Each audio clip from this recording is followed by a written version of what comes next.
కాంగ్రెస్ దయచేసి చేతులున్న ప్రతి ఒక్కరు చేతులెత్తి జై కాంగ్రెస్ అంటే ఎర్రబెల్లి దయాకర్ రావు ఎట్లా పర్వ తిరిగి పారిపోయిండో ఇప్పుడు సుధీర్ కూడా బీఆర్ఎస్ బీజేపీ లేకుండా పారిపోవాలంటే ఒక్కసారి అందరూ చేయలెత్తి జై కొట్టి అతన్ని సాగనపడాల్సి జై కాంగ్రెస్ జై కాంగ్రెస్ కడియం కావ్య గారి చేతి గుర్తుగా అకౌంట్ లో నాకు 500 రాకపోయా అంటుండ్రు, కానీ 500 అకౌంట్ లో పడుతున్నాయి.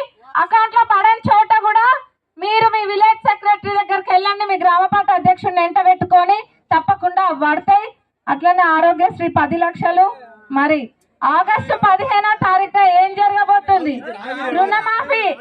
గతంలో రుణమాఫీ చేసిన చరిత్ర కాంగ్రెస్ కాదా? చెప్పే చరిత్రనేమో వాళ్ళది, చేసే చరిత్ర మన కాంగ్రెస్ ది. మీరందరూ కూడా గతంలో మీ అందరికీ తెలుసు రుణమాఫీ అయింది కాంగ్రెస్ ప్రభుత్వంలోనే, రేపు రుణమాఫీ అయ్యేది కూడా కాంగ్రెస్ ప్రభుత్వంలోనే. మరి రాహుల్ గాంధీ గారు ఈరోజు తనకి పదవి అవసరం లేదు, కానీ మనము రాహుల్ గాంధీ గారిని గెలిపించుకోవాల్సిన అవసరం మన అందరి మీద ఉంది. ఎందుకంటే మన దేశం మంచి పరిస్థితిలో లేదు. బీజేపీ వాళ్ళు కనుక వస్తే మనకు ఓటేసే హక్కు కూడా లేకుండా చేస్తారు, రిజర్వేషన్లు లేకుండా చేస్తారు. వాళ్ళు ఏం చెప్పిండ్రు? నల్లధనాన్ని తీసుకో